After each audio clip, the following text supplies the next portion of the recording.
Welcome everybody to another webinar between myself and my good friend, Mr. Chris Lonergan, all about Like, how you can be as tax efficient as possible as a principal and do it legally and do it ethically and do all of those things that we must do. And we should not only should we do, sorry, as clinicians and professionals, but we must do, of course. But here's the cool thing: there's a lot of HMRC approved stuff out there that our accountants just don't often know that much about, and that's actually the whole entire purpose of this webinar. And to talk about something specific called capital allowances as well, but all of that juicy stuff to be discussed in due course. Chris, how are you this evening? I'm really good, thanks, James. It's nice to see you again. Good to see you, mate. By the way, Chris, I think you're just on screen share right now, so it might be good to just jump out just for 2 seconds. There we go, magic. Yeah, no, that's much better, and then we can just see each other for a moment. Then we can obviously jump in. I'm up in Glasgow today, James. Wonderful. And for once, it's not raining, so it's a really good evening. Yeah, that's good news. Turn up for the books in Scotland, I suppose you could say. But yeah, no, good stuff, Chris. Chris, obviously everybody's coming along tonight, and they all, the purpose of tonight's webinar is to learn. Excuse me. Oh, I thought I was going to sneeze that. Oh, geez, sorry, I thought I was going to sneeze just then, but it didn't quite happen. The purpose of tonight's webinar is to talk about how we're going to be as tax efficient as possible as principals. So obviously we want to jump straight in for the benefit of everybody who's on this webinar. So we want to get straight to the subject matter and get cracking, because a lot of the stuff is stuff that can allow you to save 5 figures, 6 figures, even 7 figures sometimes whenever it comes to your dental practices. But of course, there'll be two types of people in this webinar tonight, Chris: the people who know of you and the people who have yet to meet you. Maybe it might be nice to just do a little bit of an intro, just a little bit of a hello, and then we can jump straight into the webinar, the presentation itself. Okay, I will do just that right now, James. So my name's Lonergan. I'm one of the directors of a very fast-growing tax consultancy with offices in London, Manchester, and Glasgow, which is where I'm sitting right now. And my mission in life is to help people pay less tax, legally pay less tax around something which is either a massive capital cost or a massive source of wealth for a dental professional, which would be their commercial property from which they trade as a dentist. So that's about me. Wonderful. So yeah, I mean, that is a good intro to yourself, Chris. And I suppose now seems an opportune time to go ahead and jump straight in with the presentation, shall we? Because everybody on here is eagerly anticipating how they might go about being more tax efficient as principals, which the majority of this audience who are with us tonight, of course, are. Okay, now let me see if I can get this first time, James. Can you just let me, my friend, know if you can see my slides okay? Yeah, we've got you 100%. You've got me going. Excuse me. So once again, thank you very much for inviting me along, James. Really appreciate it. It's really good to work with you. If you've got any questions of your own as we're going along, just chuck them in. I think this is the third time we've done something along these lines. So far, it's always been very enjoyable, a lot of value for everybody. So if you've got any questions, just, as I say, jump in as we go along. So I want to talk today about elements of tax efficiency. If there are any questions, I guess we can field them at the end, and James has a way of tracking them anyway, but I'll take any questions at the end of this brief presentation. As we said already, it's organised by James with me as the guest speaker. I shan't dally on this. You know a little bit about me. I've been involved in tax planning and tax efficiency for around 30 years now in different sorts of organisations, different guises. So I think I have some thoughts to offer on the subject. I like working with dentists. I like working with medical people. I like working with people who put their own money into a business and try and grow it and flourish. But mainly, and more than anything else, I like to help people pay as little tax as they can while staying within the legislation that's available for tax reliefs in the preamble. We've been around, the bit that's new here is we've been around for about 9 years. We're currently about 80 people I've got a team that works with dental practices and medical practices, and I'm working a lot at the moment with principals who invest in their buildings, whether it's a surgery or a clinic, whether as a leaseholder in a property or as a freeholder in a property, which may either sit in their own personal ownership or within the practice. So I'm working a lot with people who are making massive investments in their premises for obvious reasons, which as principals on this call you'll be aware of. But I think it's just worth restating some of those just to make sure we're on the same page. So I actually want to start quite high level and just talk about some of the issues, very high level, of that you face when you're running a practice. I'm not going to talk about strategic and market pressures because you guys already know those and what's going on out there in the market. Operational challenges, well, staff costs are going up all the time. The cost of everything is going up on a monthly basis. More regulation, more compliance. I really want to focus what I'm talking about on financing and cash flow, tax and investment efficiency, and how in particular I can help people with that, and in particular how the massive investments that you tend to make in your commercial premises can massively influence and improve both your cash flow, your financing, and your tax bills and your return on investment for making capital investments in your business.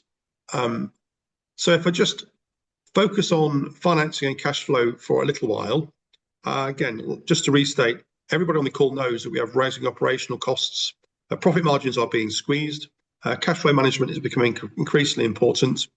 Tax is going only one way and will probably continue to go only one way under any new administration, and that's really eating into our profits, which we either use to distribute back into the company for growth or to take ourselves to increase our own personal wealth. Access to finance at good rates is a little bit variable. So again, I've got things which I can do that help improve a company's credit worthiness and cash flow, which helps with financing situations. And clearly, there are also aspects of expanding and either through organic methods or through acquisition of other practices where you need cash. And what I'm about to talk about today really helps you with financing and cash flow. Also want to talk a bit about tax and investment efficiency. Now, again, this is a really big topic and we could spend a whole day or a whole week or a whole month talking about it. I really want to home in on things to do with capital commitments and property investments and property tax reliefs. I'll explain why in a second. That's not to say that other aspects of tax planning, such as your structure, how you extract money from the business, how you do pension planning, how you look at succession, which you could probably roll all into how do you grow and protect and extract wealth from your business that you spend your hard-earned money and your hard-earned time working on.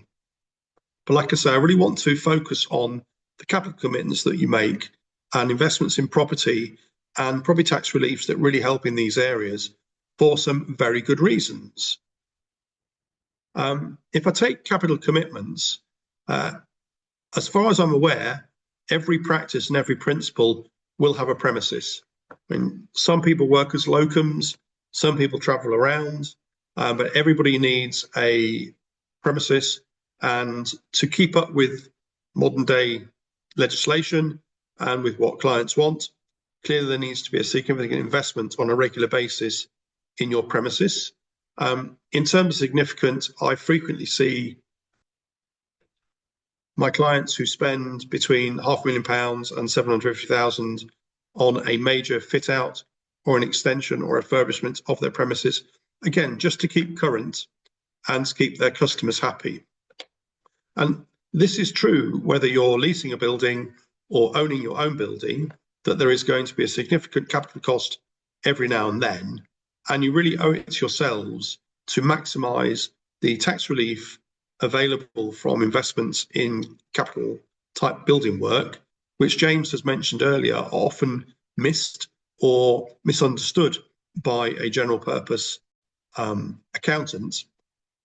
So my job is to help you extract every single pound of tax relief available from capital investments in buildings, which will therefore have a meaningful impact on your cash flow, borrowing, ROI, and your ability to invest and grow. So whether you're a leaseholder or a freeholder, you've made a big capital commitment and a big capital expenditure in your premises, and you deserve to manage that as tax efficiently as possible and get whatever tax reliefs are coming your way to improve your financial situation. If we look for a second at a principal of a firm who owns their own property and therefore is protecting their own wealth, these are some stats that I've pulled together from working with dentists over the years. Now, there may be some variances here, and these are averages and examples rather than about individual people. But what I see is that typically between 13 and 33% of the net wealth of somebody who owns their own premises from which they trade as a dental practice is tied up in their surgery.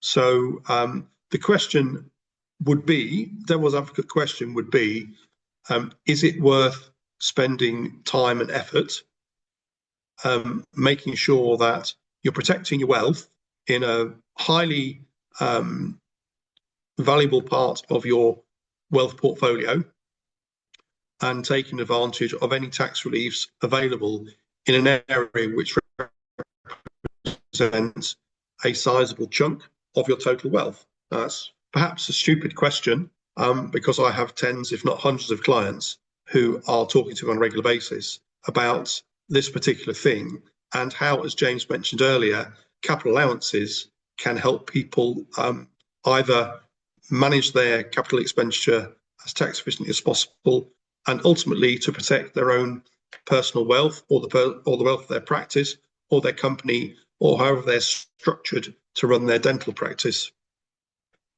So to place this in context a bit further, if I was to ask the group here, although I'm not sure people can answer, have you in the last 5 years done any of the following 7 things? Have you added a surgery, refurbished reception or undertaken accessibility works? Have you converted rooms? Have you extended your practice?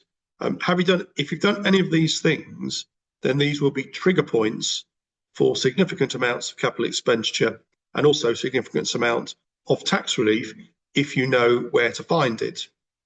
The last time I asked this question in an open forum of dental principals, at least 50% of the audience put up their hands and said they'd done one of these things, and therefore there was a big relevance to what I'm just about to go into a bit more detail.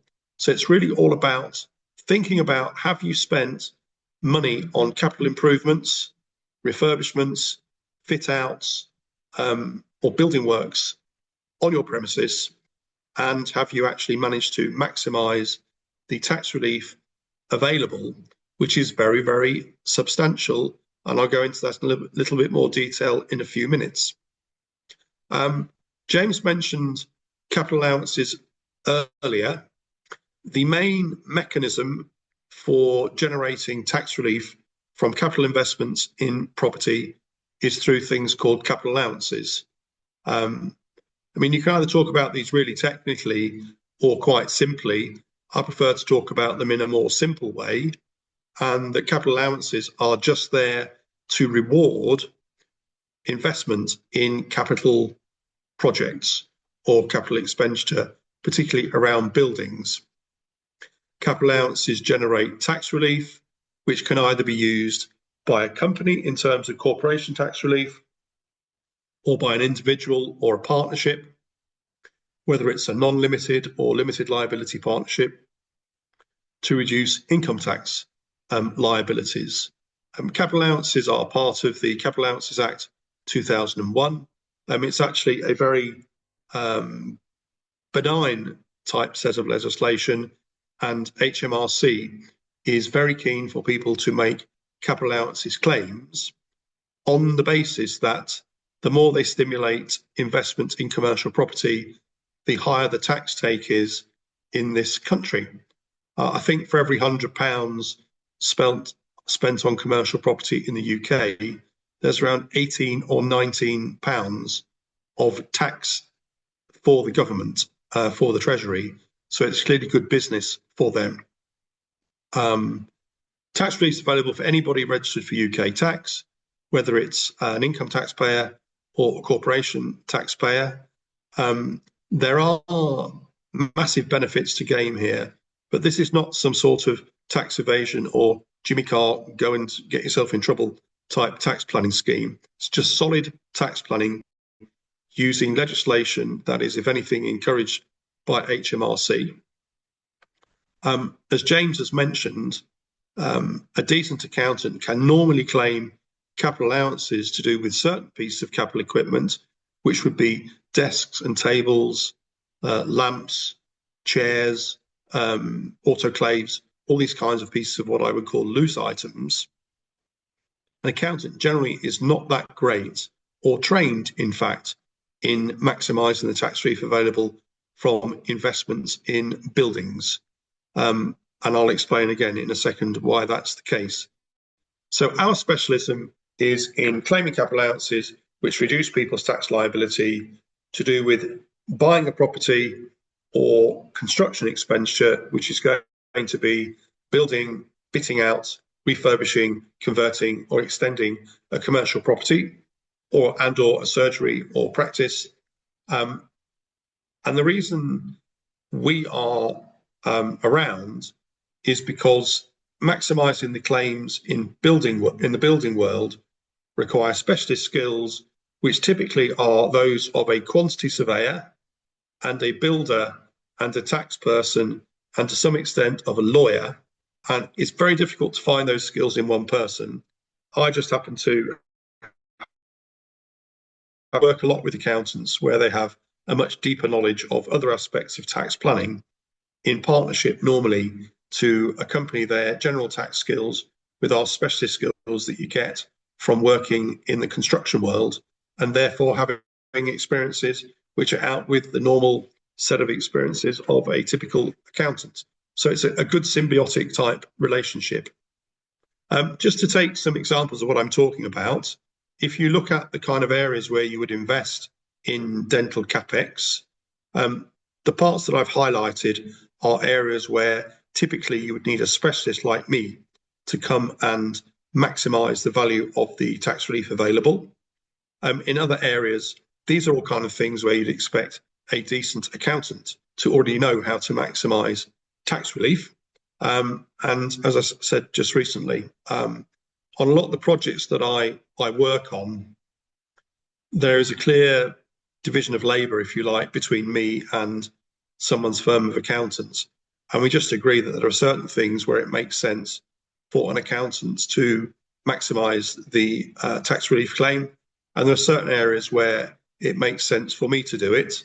I mean, I can do anything that an accountant does, but more often than not, my clients have agreed some sort of annual tax planning or tax management fee with their accountant. And it doesn't make sense to pay for a specialist to do something which can be done within an existing kind of budget with a firm of accountants. If I look at the tax reliefs available in a little bit more detail, there are basically three.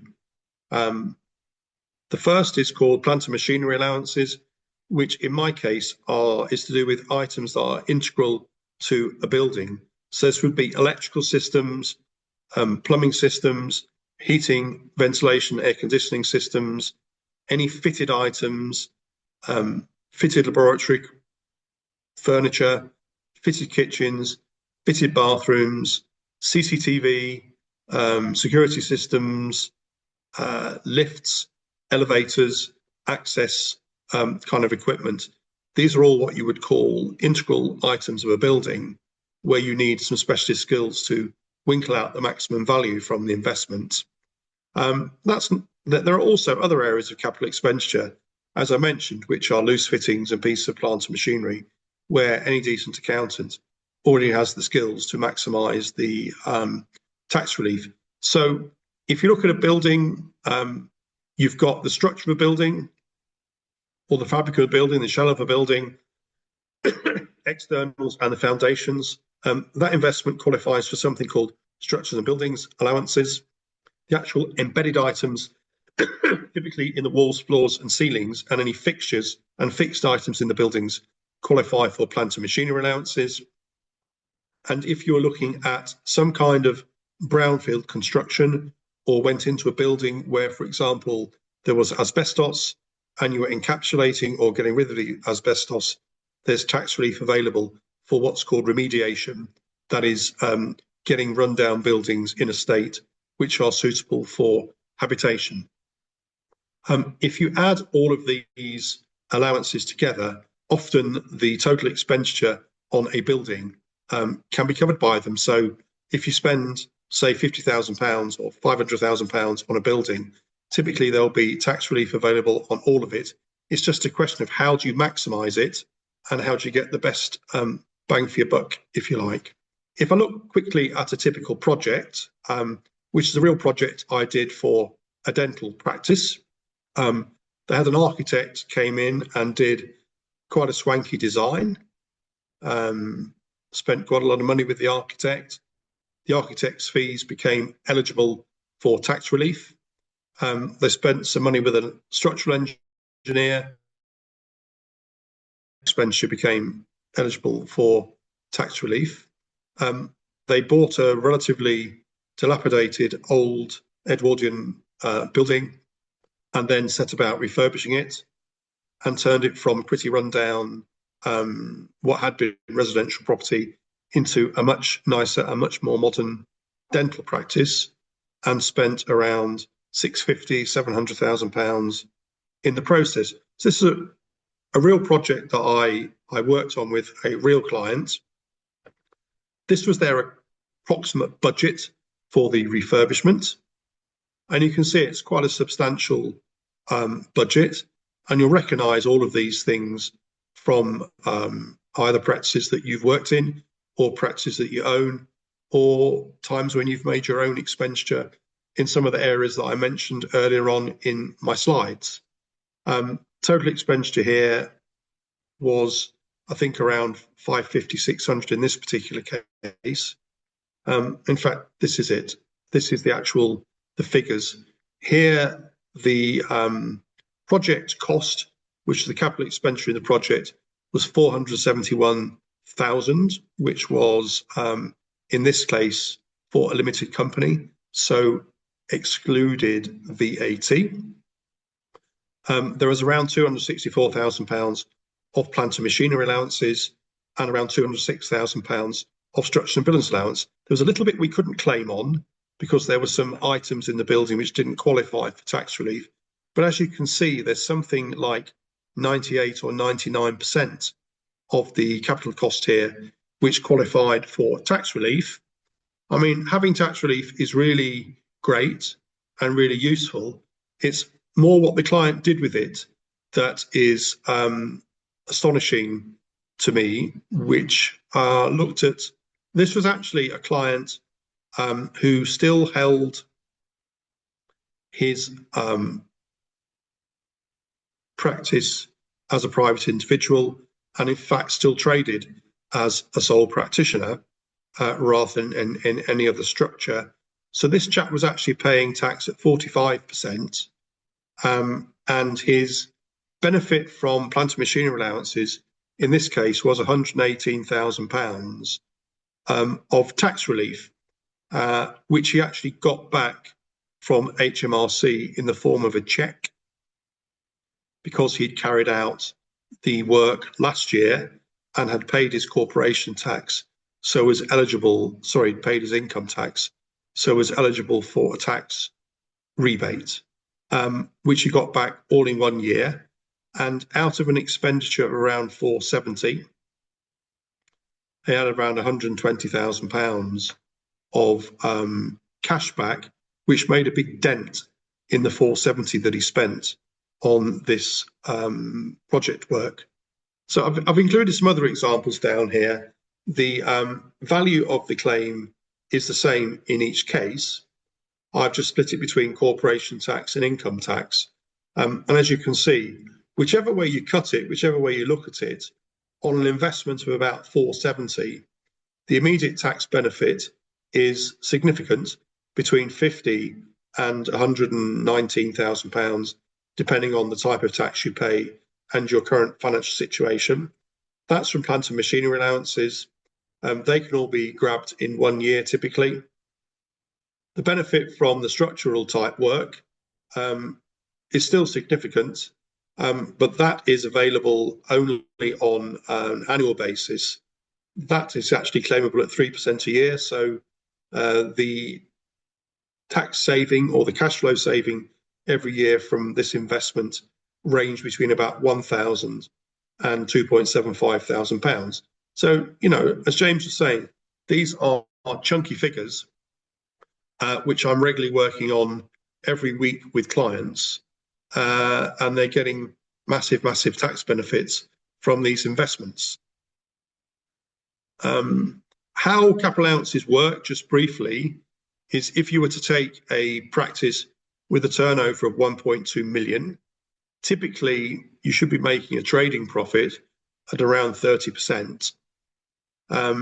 If you were to invest in capital expenditure, then you would also take a depreciation charge to your P&L. To work out taxable profit, you need to add back non-qualifying business expenses, of which depreciation is normally the biggest. So in this case, the taxable profit for this business was £410,000. It was a corporate, so the tax liability would have been £102,000 and a half. The capital allowances in this case was £100,000. So the capital allowances adjust the taxable profit and reduce the tax savings that way. So capital allowances are a balance sheet item for those of you who are savvy around sets of accounts, and they adjust taxable profit. They have no link to capital gains tax if you sell a property, or corporation tax if you sell a property. In fact, the more you can sort of get into capital allowances, the better you're going to be off when you come to sell a property, if that's one of your plans for the future, because it will reduce your tax bill on selling a property. So this is just a simple mechanism for how it works. It adjusts taxable profit and then generally generates quite a significant tax saving. So I've talked a bit about refurbishing properties, building properties. There are different scenarios where you can claim tax relief. You can either buy a property, in which case that transaction can unlock buried tax relief in the property. Some really interesting scenarios are if you buy a residential property, which then comes into commercial purposes. If you were to do a minor refurbishment on a residential property, which I sometimes see, around 20 to 25% of the purchase price would be available in capital allowances to reduce your tax liability. If there's a major refurbishment, then that figure is normally modified by the amount of refurbishment carried out on the property. Same is true if you buy a property from a non-tax-paying entity. So if you buy something from NHS, charity, pension fund, SIP, then because only taxpayers can claim capital allowances, it's a no-brainer that if you're not a taxpayer, you can't have claimed it. So those allowances automatically transfer to the new owner on purchasing the property. Same is true if you were to buy a property from a developer or a builder. Capital allowances only available on assets held as fixed assets, which could be either in leasehold or as freehold assets in land and buildings. Developers and builders generally hold buildings as trading stock because it is their business to build and sell a property. Therefore, they are denied capital allowances, and people who buy the buildings from them qualify for the capital allowances. So if you're ever to go and buy, if you're ever to instruct a builder to go and build a surgery for you, then all of that money that you spend with the builder on building the surgery would automatically float over to you on completion following a capital allowances claim, and could be used for you as tax relief going forward. There are some more complex scenarios as well, which if anybody has either bought a building relatively recently or is looking at a building purchase right now, I'd be very happy to talk to them, very keen to talk to them, in fact, just to make sure that the legal documents in place, particularly if you're buying a building at the moment, are correctly set up so that as the new owner, you can inherit all of the capital allowances coming your way. People often ask me about construction work, construction claims.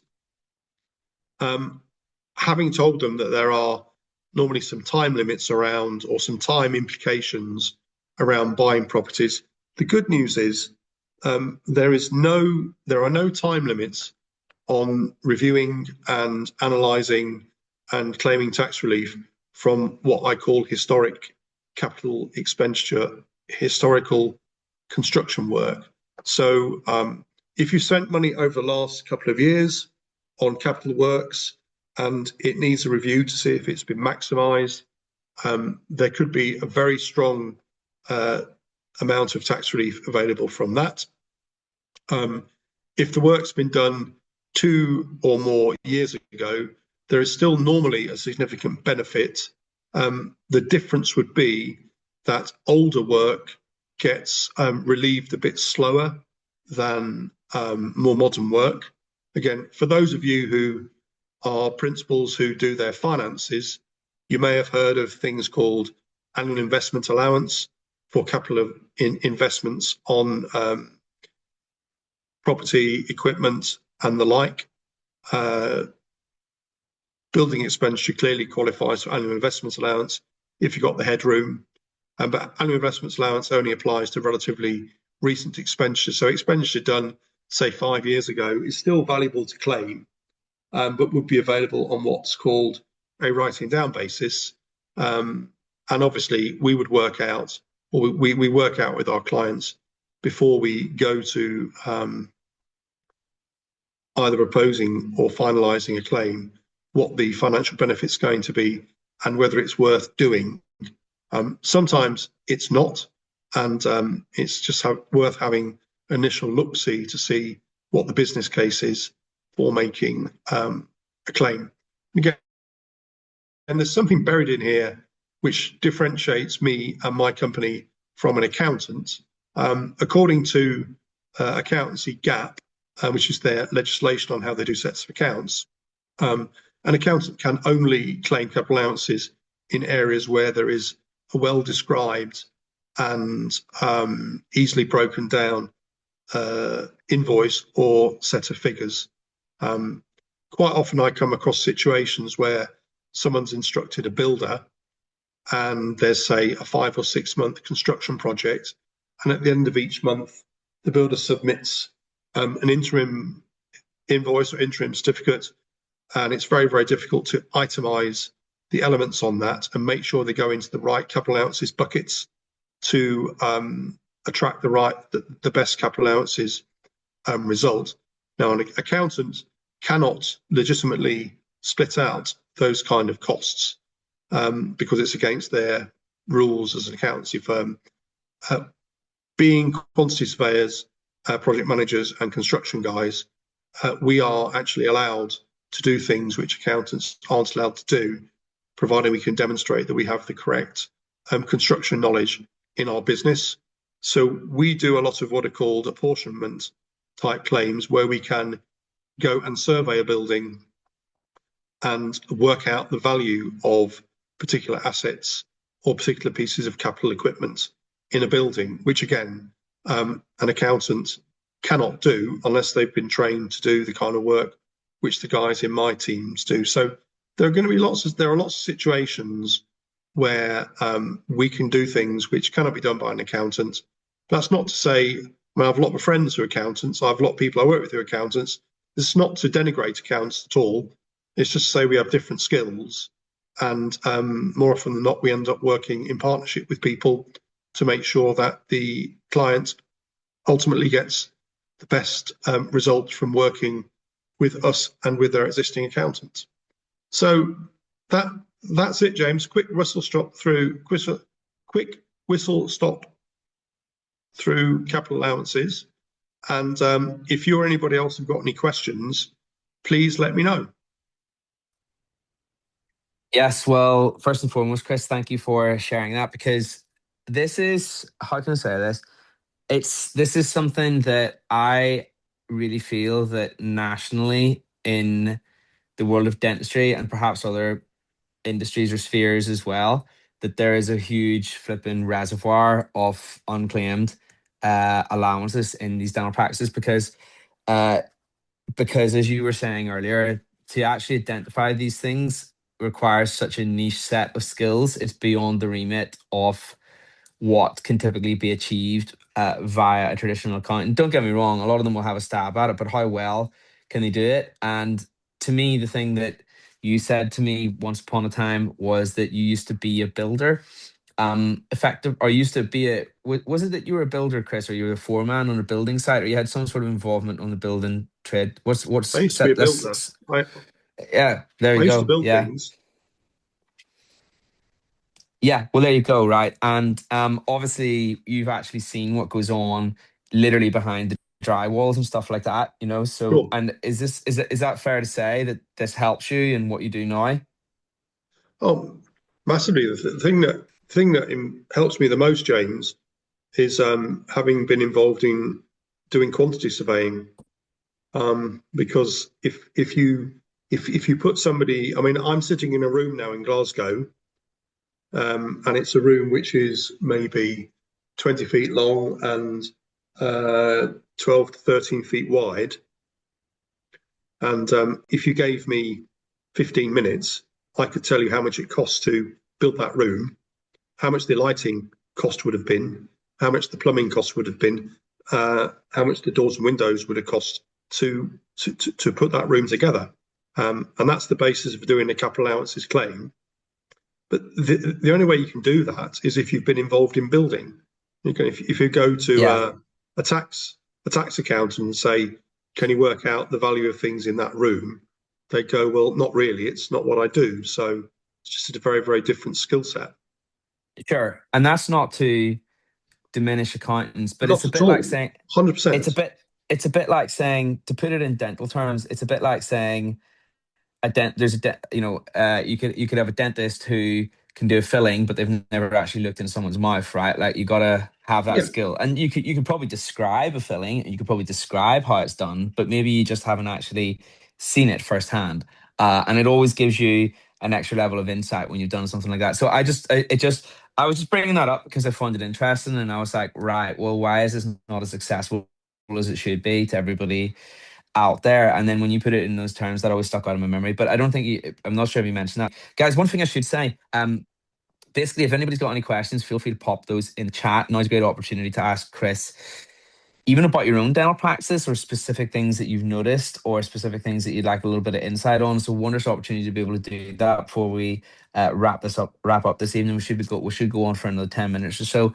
And just while everybody's thinking of their questions, I might just bring up a few things as well, Chris, for the benefit of the audience, so that we know that we can Please. get the absolute most out of your expertise this evening. So, Chris, obviously, whenever you help dental practice, whenever you help them with capital allowances and reducing their tax bill and tax rebates and everything along those lines, what would you say the three most common things, or it doesn't have to be three, you know, four, five, whatever, even two, or whatever you fancy. Just there's no criteria per se. Other than that, if you could tell us what are the most common things that dentists have not yet claimed that are absolutely massive needle shifters, in terms of massive potential to be able to reduce their corporate tax bill, or to historically claim back something that they haven't yet claimed in order to reduce their tax bill going forwards, what would those be? But if I take equipment to one side, James, things Yeah. like dental equipment to one side, um, I see a lot of missed opportunity around electrical systems in a business, whether Yeah. it's lighting, heating, power. I see a lot of missed opportunities, and also that would include CCTV and security and cabling and other kinds of electrical systems in a building. I see a lot of missed opportunity there. I see a lot of opportunity missed around access equipment, whether it's lifts or hoists, um, or equipment for less able type people. I see a lot of missed opportunity around bespoke fitted items like cabinetry, um, toilets, kitchens, receptions, bathrooms.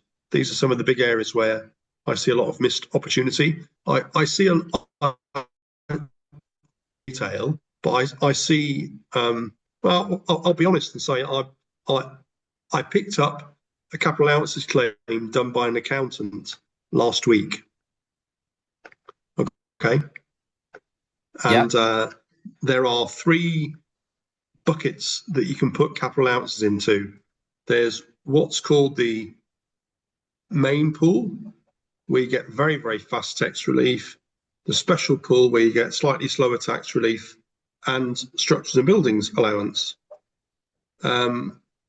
And this chap had completely misclassified a lot of the expenditure in this building. And he'd stuck a lot of things which well, he just put things that I shouldn't really talk too much about him. He just puts in things in the wrong bucket, and as a consequence, the tax return for his client, the Yeah. tax return Yeah. for his Well, client was all wrong. I mean, mhm. he'd made the best, he kind of made the best efforts based on his knowledge, but the tax return was all wrong. Was wrong, and we calculated between us that the client had underpaid their tax bill by about £25,000. Jeez. Yeah. Now you have to make a commercial. I hope you don't mind me saying this, James. But you have to make a commercial decision at that point. Um, and the commercial decision that the client made was that he would rather not have things done properly and run the risk of a £25,000 tax bill with penalties. Um, so all you can do is point out things to people. You can't make people change their decisions. But these are the kind of things that I see a lot, where there's a lot of misclassification, a lot of missed opportunity, and you know, a, a, a lot of the time, um, it doesn't really make a massive difference, but sometimes it does, and people still get inquiries and investigations around their tax affairs, which would have been sorted out better if they had a specialist doing this work. And maybe it's worth mentioning, Chris, that in that one particular example, they'd underpaid, but the majority of times that you look at people's tax situation, they've probably overpaid, right? Because they haven't Well, classified things correctly when it comes to the capital allowances. Is that fair to say? quite a lot of times they've overpaid their tax because it's not been possible without specialist skills to um, extract the tax relief from the capital expenditure. So it's just been sitting there in limbo Yes. as a cost, whereas in fact it should have been there as a load of tax relief available to the investor. Yes, of course. No, understood. Because it's that seemed to be a recurring theme from the case studies, I guess, that you'd explained to me beforehand, and that you and I have talked about over the weeks, months, and years, and what have you. But no, that's cool, interesting. And then I was just curious to know as well. when do you feel is a good opportunity to talk about these tax reliefs? Because I actually was talking to one of my friends the other day, and he was like, "Oh, I'm setting up a squat, and I'm thinking about exploring capital allowances." And he was like, "But you know what? Let me just get the squat up and running for a few years, and then I'll think about it." And I was like, "What? What are you talking about? Like, surely, why would you pay the tax just to have it back again? Like, surely, does it not make sense to think about that from the get That go?" that doesn't make sense. If you are, if you're, if you're looking to buy a property, whether it's a property you're going to repurpose, or or or a kind of property that's good to go in terms of a surgery, you would want somebody to be involved in looking at the capital allowances position prior to completing the purchase. Okay. If you were to if you were thinking of doing some building work of your own, my recommendation would be to speak to a capital allowances expert before you, well, after you've appointed the builder, but before you start doing any building work. What I'm doing is say, I'm just about to spend a budget of, say, £750,000 on my practice. Can you tell me what the capital allowances are going to be? Because that's going to impact my cash flow and my financial metrics going forward. And it's great to know 2 or 3 years down the line that I've got some tax relief. But it's even better to know up front as part of my planning, so I can work out how best to finance the scheme. So if you're planning on doing something, it's a good idea to speak to somebody before you start it. If you've already started something, then the best time to speak to somebody, if it's construction type work, is shortly after the work's finished. I think, given that most building work will qualify for either annual investment allowance or full expensing from a tax perspective, it doesn't make sense to wait 3 or 4 years to do a capital allowances claim, because you lose the ability to claim all the allowances in 1 year. And then you can only claim them at about 10% a year over a number of years. So it's a bit of financial thinking here, because obviously, on the one hand, there are fees involved in claiming capital allowances, which you need to be prepared to spend. And on the other hand, and maybe some people would argue they should wait until they're profitable before they should either incur the fees or make the claims. And sometimes that's the right thing to do.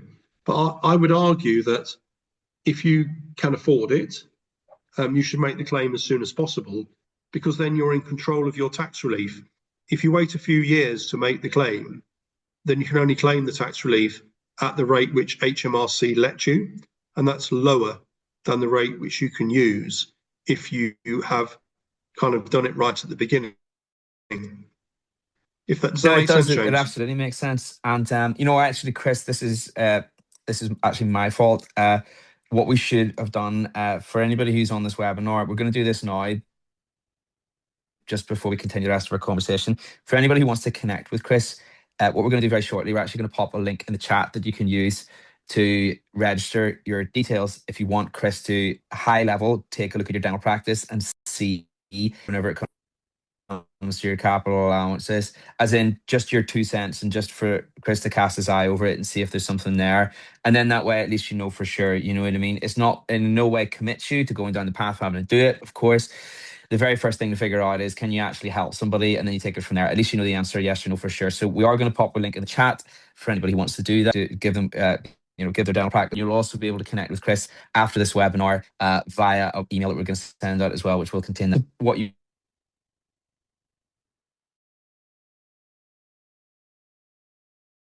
and the way that you, so the individual who is seen to be able to benefit, they'll only pay you out of the profit that they make anyway, or the tax that they would have saved, if I got that right. So they're always going to be the winner, and you've designed it intentionally to be Yeah, like that. basically, yes. So it's Yeah. we generally don't charge any upfront fees, James. if we're looking at an initial review of someone's situation, then we just do that as part of the project, and then we're very honest, and we'll just say whether there's anything that looks attractive enough to claim, and then you're right, everything Yeah, is based on a percentage after that. yeah, I remember you telling that to me as well, and that kind of struck me too, basically. And I guess what it might be nice to do is, I know we sort of skirted over this earlier, but do you have any case studies of dentists that you helped specifically, all anonymized, of course, just 20 years ago, Yeah, nice tax rebate uh, in his next tax return, something along those lines? of course I do. The one where the one I talked through where the guy had spent 470 on a practice is a real client where he ended up with a check for £119,000 back from the revenue. So I can, Nice. that's a summary of a longer case study. I've got plenty of them, James. I've done a lot of work for dentists over the years. Nice. And then there was also something, I remember you saying this on me. I think you mentioned it earlier, but I think it's worth reiterating.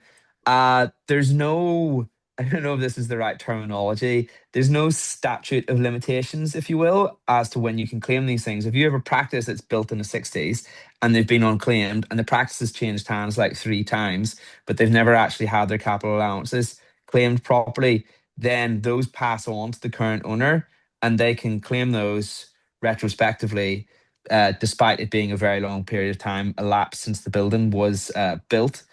Is that fair to say? Uh, it's fair to say that sometimes they can and sometimes they can't. It's Oh, also my fair to bad. say that no, no, no, it's not. It's not your bad. Yeah. It's just that um, there needs to be some due diligence carried out when Yes. you're buying properties. And again, the due diligence which we do to establish whether there's a claim available is something which we do as the initial assessment on the viability of a claim. You keep Sure. cutting out on me, James.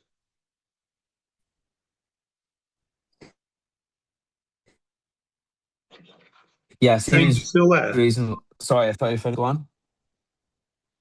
Uh, you keep cutting out on me. Um, Alex Saunders has asked a Possibly it's the question. connection a little bit, but I was. Oh, sincere apologies. Let me just go ahead and jump right over to that. But yeah, just to round off what you were saying, Chris, on the just to round off on what you were saying, Chris, am I right in saying that in principle it can be claimed a very long, even if the practice was built a very long time ago historically, there's nothing that rules that out. But obviously it's on in principle, but obviously it's on a case by case basis. Is that fair to say? It is in for sure. If you've done um, if you've carried out refurbishment work or building work or extension type work on a property, there's no time limit at all. You have to go. I mean, you can go back to 1776, James. Although to be fair, there's not going to be a lot left from building work done 250 years ago. Um, but no, you can go.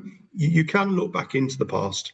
The only question, which again we're very honest about, is if we do an initial assessment, which is free of charge, do the initial assessment. If it looks like it's not worth making the claim because the annual amount of tax relief is going to be small, we're happy to do the initial review and be honest, and then allow someone to make a choice themselves as to whether it's worth claiming. Yeah, seems reasonable to me. Okay, Chris, is my connection back a little bit? Can you hear me? Yeah, I can now. Yeah. All right. Sorry, it was just jumping in and out there a little bit, but I think we're good now. Okay, Alex has very patiently waited with his question here in the chat. So let me just go ahead and read this out, and then we'll probably call time and proceedings this evening, Chris, because we are coming up to 8:30, and we do like to keep these webinars powerful and succinct. So Alex has said, so just to confirm, your company works alongside our current accountants. Yes, normally yes. I mean, Yes. So if I can be honest and say, it depends how good your accountant is. Sometimes we do everything, but more often than not, we have a sensible conversation with an accountant, and we work alongside them.